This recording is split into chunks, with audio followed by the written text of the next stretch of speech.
Out of nowhere, China decided to test the most powerful navy on Earth and lost the test in front of the entire world. It was 4:47 in the morning, local time, on Wednesday, April 15th, 2026. The Strait of Hormuz was dark, the water was calm, and on the radar screens inside the Combat Information Center of the USS Theodore Roosevelt, a cluster of signals appeared that nobody expected to see moving in that direction, at that speed, without any radio contact whatsoever. 3 vessels, Chinese-linked, moving in a tight formation directly toward the American enforcement corridor. No identification signal, no communication request, no acknowledgement that a blockade even existed. The officer on watch stared at the screen for exactly 4 seconds. Then he picked up the radio. What happened in the next 90 minutes did not just send a message to Beijing, it exposed something that China has spent 2 decades and trillions of dollars trying to hide. That behind the military parades, behind the aircraft carrier launches, behind the speeches about a new world order where America no longer calls the shots, there is a gap. A very large, very dangerous, very real gap between what China tells the world it can do and what China can actually do when it is standing at the line. In this deep dive, we are going to look at how this confrontation actually unfolded, what was really happening inside Beijing's decision rooms when it did, how the financial markets responded in real time, and what the 3 possible futures now look like for every country connected to this strait. Because the story the mainstream media is telling you about 3 tankers turning around is missing the most important part.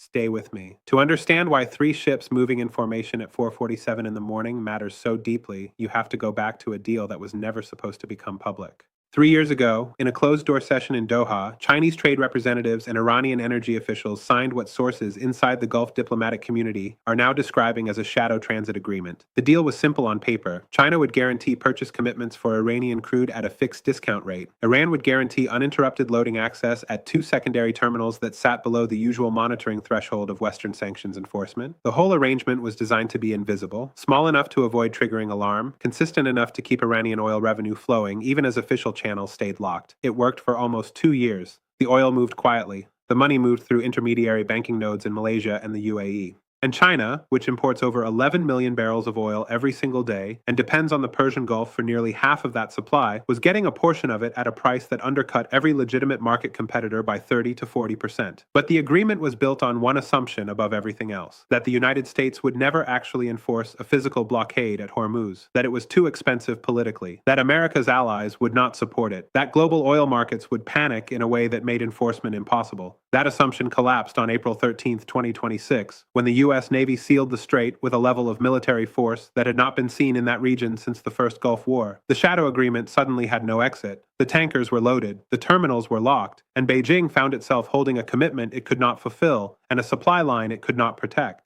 At 4:47 a.m. on April 15th, someone in Beijing made a decision. 3 tankers would move toward the corridor together, not as an act of war, not as a direct military challenge, but as a probe, a carefully constructed test to find out whether the Americans would actually stop a coordinated multi-vessel approach, or whether the blockade had soft edges that could be quietly exploited. The vessels involved were the Hang Wei, a 280,000-ton supertanker registered through a Singaporean shell company with traceable Chinese state energy connections, the Liao Feng, a mid-sized crude carrier that had made 11 documented transits through sanctioned Iranian terminals in the previous 18 months, and a third vessel that U.S. naval intelligence identified within 6 minutes of the formation appearing on radar as a tanker previously flagged by the Treasury Department under a 2024 sanctions designation it had never fully complied with. 3 ships, moving together, no radio contact. Increasing speed as they approached the corridor boundary. On the bridge of the USS Theodore Roosevelt, the commanding officer was woken up. The Joint Operations Center in Bahrain was patched in within minutes, and according to leaks from 3 separate defense officials who spoke to journalists covering the region this week, the decision about how to respond was not made by a naval commander. It was made at a level significantly above that. Washington was on the line before the tankers had closed half the distance to the enforcement boundary. What the Americans did next was not what Beijing expected. There were no warning shots. There was no dramatic radio confrontation broadcast over open channels. Instead, 2 guided missile destroyers, the USS Higgins and the USS Milius, moved into a parallel intercept course alongside the formation at a distance close enough to make the message completely clear while staying just far enough to avoid any accidental escalation trigger. Simultaneously, 2 FA-18 Super Hornets launched from the Roosevelt's flight deck and established a visible air presence directly above the tanker formation. Not threatening, not aggressive, just present. Unmistakably, overwhelmingly, undeniably present. The Hang Wei reduced speed first. The Liao Feng followed within 90 seconds. The third vessel began its turn before the other two had completed theirs. All three ships executed a full reversal and moved back in the direction they had come from. The entire confrontation, from the moment the formation was first detected to the moment all three vessels were moving away from the corridor, lasted 88 minutes. While that was happening on the water, something else was also happening in the financial markets. Brent crude spiked $4.30 in 11 minutes, as trading algorithms picked up the naval movement signals from AIS tracking data. The spike was followed by a sharp reversal when it became clear the tankers had turned back, dropping crude $2.60 below the pre-event price within the following 20 minutes. On the screens of energy trading desks from London to Singapore, the message was not about oil prices, it was about who controls the price. And while the tankers were turning and the markets were moving, something else was also happening inside Beijing that sources close to the Chinese Foreign Ministry are now describing as one of the most tense internal communications exchanges since the Taiwan Strait crisis of 1996. According to individuals with knowledge of the conversations, a secure call took place between the office of the defense minister and senior leadership at CNOOC, China's state-owned offshore energy company, at approximately 6:15 a.m. Beijing time on April 15th. The topic, according to these sources, was not the tankers. The topic was what comes next if the tankers fail. And they had already failed. We have learned from individuals familiar with the internal discussions that the exchange was not calm. One participant is described by a source as having gone visibly pale when the updated position data came through, showing all three vessels in full reversal. Another is reported to have sat in silence for nearly a full minute before speaking. These were not people who had prepared for this outcome. The entire calculation had been built on the belief that a coordinated three-vessel approach would create enough political and logistical complexity to make interception impractical. It did not. It is important to understand why Beijing made this move in the first place, because the logic behind it reveals something critical about where Chinese strategic thinking currently stands. Follow the pressure. China holds approximately 115 days of strategic petroleum reserves as of the most recent publicly available estimates. That sounds comfortable until you account for the rate at which those reserves are being drawn down against current industrial demand. At current consumption rates against the supply disruption created by the Hormuz blockade, Chinese analysts working outside official state channels have put the real operational buffer at closer to 60 to 70 days before refinery input shortfalls begin affecting manufacturing output in meaningful ways. This shifts power dramatically. Before April 13th, Beijing held the posture of a patient strategic actor that could afford to wait. After April 13th, and especially after April 15th, Beijing is a country with a clock running that it cannot stop, and a supply line it cannot reopen through any tool currently in its arsenal. The legal ramifications of this position are also becoming clearer. 3 of the vessels in China's shadow transit network have now been formally identified in U.S. Treasury communications as operating in potential violation of existing sanctions frameworks. If a formal designation process moves forward against the companies operating those vessels, that triggers secondary sanctions exposure for any financial institution maintaining relationships with those entities. The number of banks currently exposed to that risk across Hong Kong, Macau, and Singapore runs into the dozens. This is not just a naval confrontation. This is a financial pressure point with legal teeth.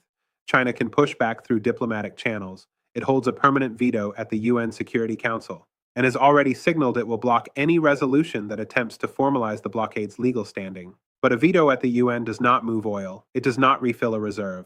It does not restart a refinery that has been cut back because input volumes have dropped below operational thresholds. China's other leverage tools are real but double-edged. It can restrict rare earth exports, and it has quietly reduced shipment volumes to 3 Japanese electronics manufacturers over the past week, according to industry sources in Tokyo. It can slow the processing of import permits for American agricultural goods, and there are reports from Midwestern agricultural export brokers of unusual delays appearing in the system. But every one of these economic pressure tools damages the Chinese economy at the same time it damages the target. A trade war escalation while managing an energy shock simultaneously is not a position any economy manages without visible pain. Where is Russia in all of this? Silence. Moscow, which spent years positioning itself as Beijing's strategic partner in building alternatives to American-dominated systems, has said nothing publicly about the Hormuz situation beyond a single bland foreign ministry statement calling for all parties to exercise restraint. Russia has its own oil export concerns, it has its own relationship with the Gulf states to protect, and it is watching very carefully to see how this resolves before choosing any visible alignment. A desperate China looking for a loud ally has found that when the moment arrived, its most prominent strategic partner decided that restraint point was the better calculation. The fracture inside the broader coalition of countries that have positioned themselves as alternatives to American global leadership is now visible, and it cannot be papered over. Countries that had been publicly enthusiastic about the multipolar world order framework, the idea that American dominance was fading and a new balance of powers was emerging, are now watching a moment where the actual test of that framework produced three tankers turning around in the dark. India, which has been carefully managing its relationship with both Washington and Beijing, issued a statement this week that conspicuously praised the importance of freedom of navigation in international waterways. That statement was not directed at Iran, it was directed at Beijing, and everyone in every relevant foreign ministry understood that immediately. Reports from individuals close to the senior leadership circle in Beijing describe a situation that has moved well beyond strategic frustration into something closer to genuine internal crisis. Senior figures who built careers on the argument that China's economic and military development had reached a point where it could contest American primacy in any theater are now facing questions they do not have good answers to. The repeated internal review of why the three-vessel approach failed, why the calculation about American response thresholds was wrong, why the intelligence picture about the blockade's enforcement capacity was inaccurate, these reviews are described by sources as having a quality of panic beneath the surface of official composure. The gap between what was promised domestically about China's rising power and what played out on an open waterway is not a small gap to manage politically. The visual that matters here is not the tankers turning around.